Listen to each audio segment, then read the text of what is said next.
wanted wealth and she wanted fame. And there's no doubt she targeted Harry. There are moments when a celebrity image doesn't just slip, it drops like a glass on marble. Well, I do think the Sussex overdrive is unbelievable. But I don't think that he is going to get back in. According to biographer Tom Bower, Meghan Markle has already reached that point. For years, she sold a story the world knew by heart. A hard-working actress, a lonely child, a woman crushed by a cold royal machine and brave enough to walk away from it. Which showed that he is very commercially minded, which we'll get into later on, which makes it impossible for him. And of course, Meghan wouldn't come back to Britain. It was polished, emotional, and powerful. But Bower, a man whose books have scared prime ministers, billionaires, and palace officials, says the shine has finally worn off and what's underneath is far less heroic than the fairy tale.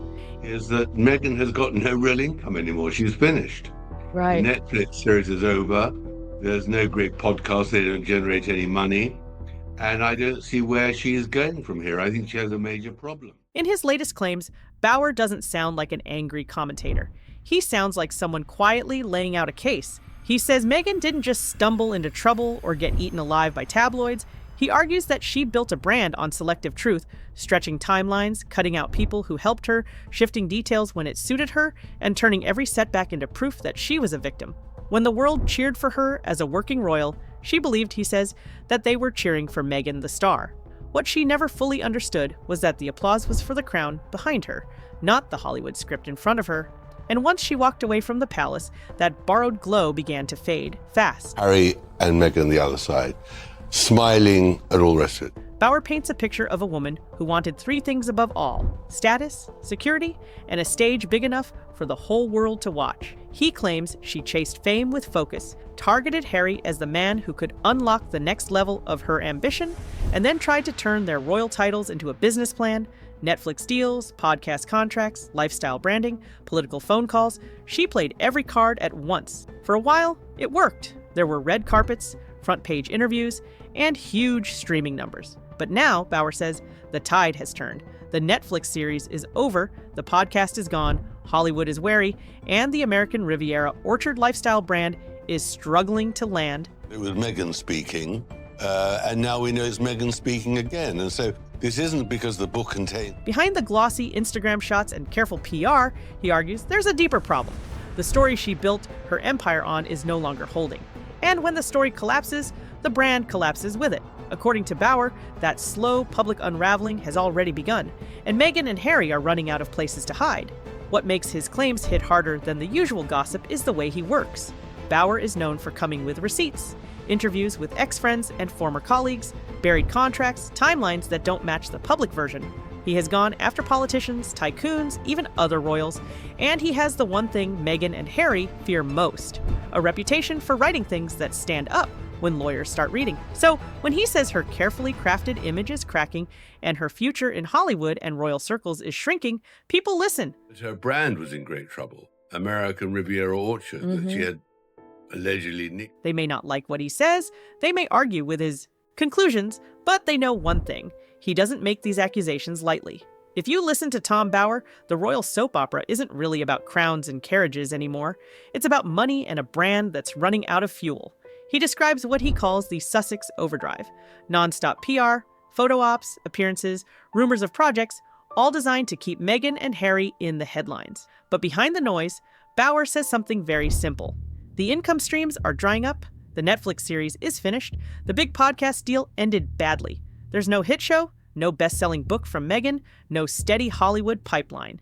In his eyes, she's in trouble, not just reputationally, but financially. He claims Meghan is very commercial, hates the idea of being poor, and built her life around staying visible and paid.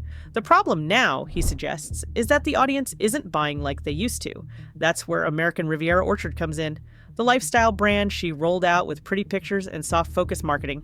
That was very critical because at that moment last year, she was about to promote her Netflix series and didn't want to firstly be seen with Harry, and secondly didn't want to go somewhere where she'd appear cheap. Bower's view is that this wasn't some passion project. It was a rescue plan, a new label to hang on the same story. But he argues that the brand launched into bad timing. Her reputation already under pressure, trust slipping, media partners backing away. For a woman who once had streaming giants and major studios lining up, Bauer paints a much harsher picture now. A celebrity still hungry for attention, but with fewer doors opening. He even suggests that Harry is in a similar bind, with Invictus as his only solid lifeline and his name increasingly toxic in the eyes of companies that don't want royal drama attached to their projects. Bauer doesn't stop at the business side. He goes back to the beginning and insists Meghan was warned again and again about what life as Harry's wife would really mean. The rules, the hierarchy, the loss of total freedom.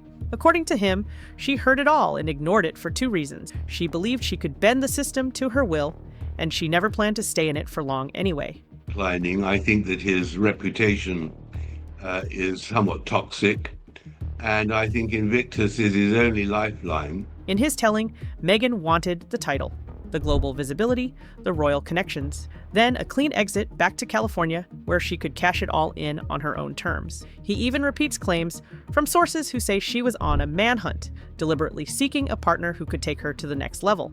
There's nothing illegal about that, but in Bauer's version, it wasn't romance that drove her, it was strategy. To critics, that picture fits the pattern. A woman who embraced Duchess of Sussex when it opened doors, then leaned hard on the same royal branding after walking away, introducing herself to U.S. politicians by her title and attaching it to almost every project. To supporters, it sounds like yet another attempt to strip her of agency and paint her as calculating.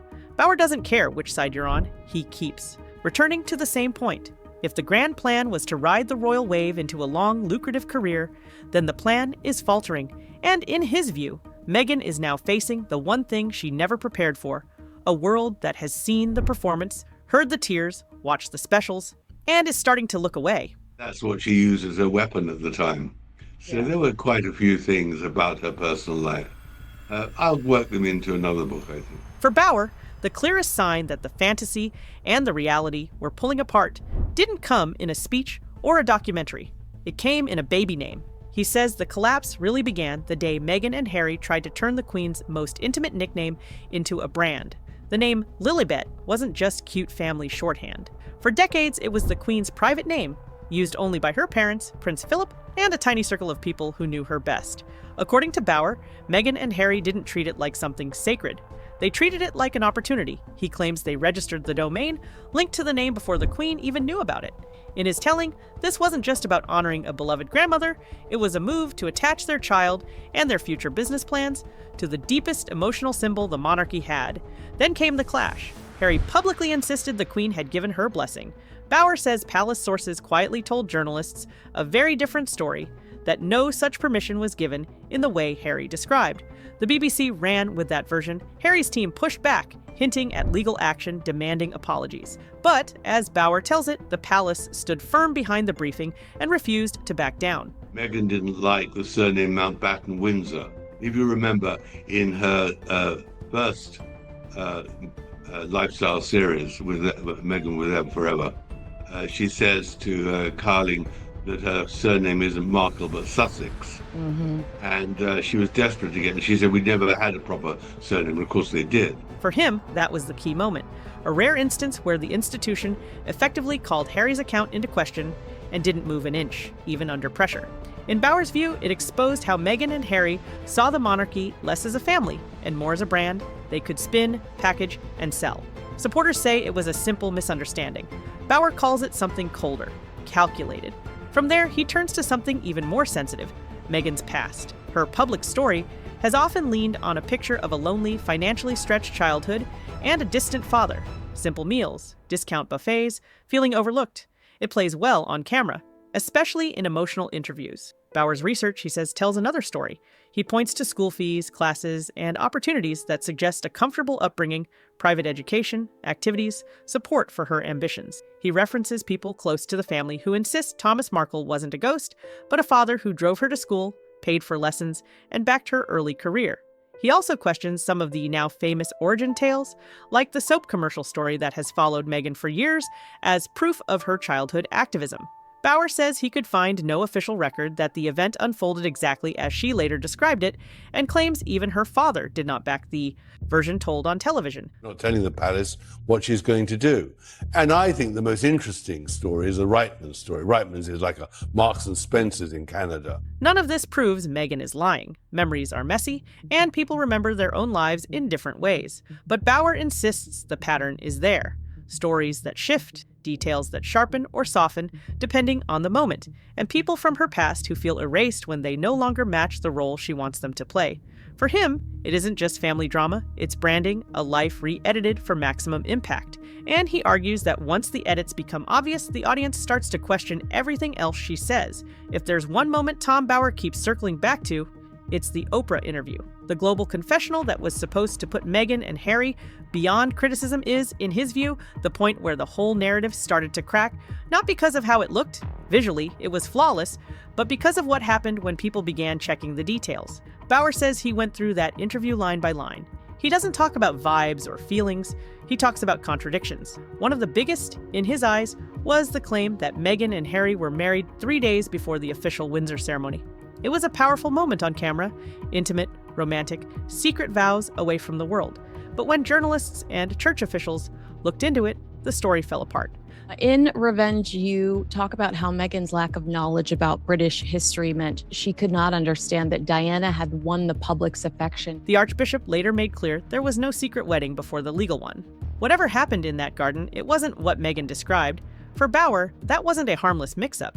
It was a clean example of a headline-ready story that simply didn't match the facts. He applies the same lens to other parts of the Oprah narrative, the suggestion that Archie's lack of a princely title was tied to race, for instance. Bauer points to long-standing royal rules and letters patent that set out who gets what title and when, rules written long before Meghan ever entered the family. In his telling, Meghan took a complicated technical issue and framed it in a way that implied something far uglier, knowing most viewers wouldn't dig into the fine print.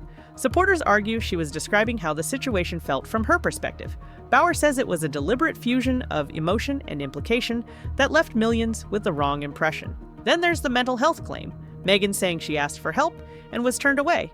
Bauer doesn't deny she was distressed, but he says palace sources insist there was access to doctors, staff, and private options if she'd wanted them. Once again, he frames it as part of a pattern, a dramatic story told in a way that places all cruelty on the institution and removes any responsibility from Meghan herself. According to Bauer, you see the same split-screen effect in the Australia tour. To the public, it was a triumph. Cheering crowds, glowing coverage, a glamorous couple representing a modern monarchy. Behind the scenes, he says, staff told a very different story. They described Meghan as demanding, volatile, and more like a Hollywood headliner than a royal representative, tantrums over minor issues, impatience with aides, that infamous tea incident whispered about in royal circles. But beyond the behavior, Bauer says the real turning point was psychological. He believes Meghan genuinely convinced herself that those crowds were there for her alone, that she was already Diana-level iconic and deserved to stand at the very top of the royal pyramid. And when she realized the system didn't work like that she would always rank below William and Catherine, that hierarchy would always trump Hollywood, Bauer says the exit plan effectively began. Not on the day they left for California, not during the Oprah interview, but right there on that tour, when the applause in Australia met the reality of how the monarchy actually works. From that moment, he argues, every step was about finding a way out and making sure the story of that exit put Meghan at the center of sympathy. If the Oprah interview was where the cracks showed, Tom Bauer says the real betrayal surfaced later, quietly, and at the worst possible moment. While the world watched Harry and Meghan walk outside Windsor Castle after the Queen's death, greeting mourners alongside William and Catherine, the scene looked almost historic. Two feuding brothers, side by side. Two couples presenting a united front, hope of a truce. But Bauer says that by then, the damage was already done. According to him, the Netflix attacks on the royal family weren't just planned. They were already recorded and edited. While Harry was shaking hands, smiling for cameras, and standing next to the father and brother he'd just lost and nearly lost, his accusations were sitting on hard drives, ready to stream to millions. Claims that Charles lied. Claims that William shouted and bullied. Claims that the institution destroyed his mental health. Bauer's word for it is duplicitous, presenting public grief and private reconciliation, he says, while quietly preparing a fresh round of on-screen detonations. He argues the same pattern appeared at Prince Philip's funeral. Polite, polite, polite in public, then more revelations loaded and waiting. To Bauer, this isn't the behavior of a wounded son trying to fix things. It's the behavior of a man who has turned his family into content, and a wife who understands exactly how valuable that content is. From there, Bauer zooms out and looks at the Meghan project as a whole. He talks about reinventions, the struggling child, the activist teen, the Hollywood underdog, the royal victim, the Californian feminist, the lifestyle tastemaker. Each phase, he says, comes with fresh symbols, updated language, new branding.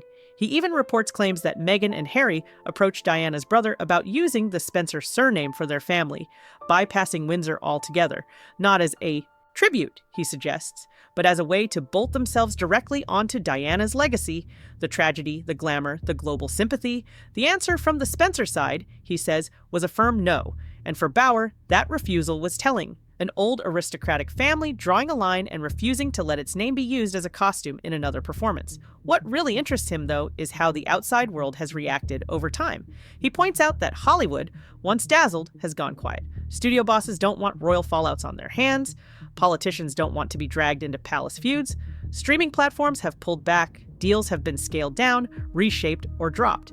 Media outlets that once repeated Meghan's stories unchallenged now publish corrections, timelines, and uncomfortable questions. Bauer's final conclusion is cold. He says the public hasn't turned away because Meghan made mistakes. Everyone does. They turned away, he argues, because the same pattern kept repeating: dramatic narrative first, facts second, blame shifted outward every time something went wrong. In his view, Meghan built a global image on a version of herself that could not withstand scrutiny. And that, he says, is why her problem now isn't a bad headline or a temporary backlash. It's that people have heard too many versions of the story. They've watched the inconsistencies pile up, they've seen the emotion, the branding, the choreography, and slowly, quietly, they've stopped believing. According to Tom Bauer, the next chapter in Meghan Markle's life won't be written by her next interview or her next reinvention. It will be written by what happens when the cameras roll and the world simply stops listening.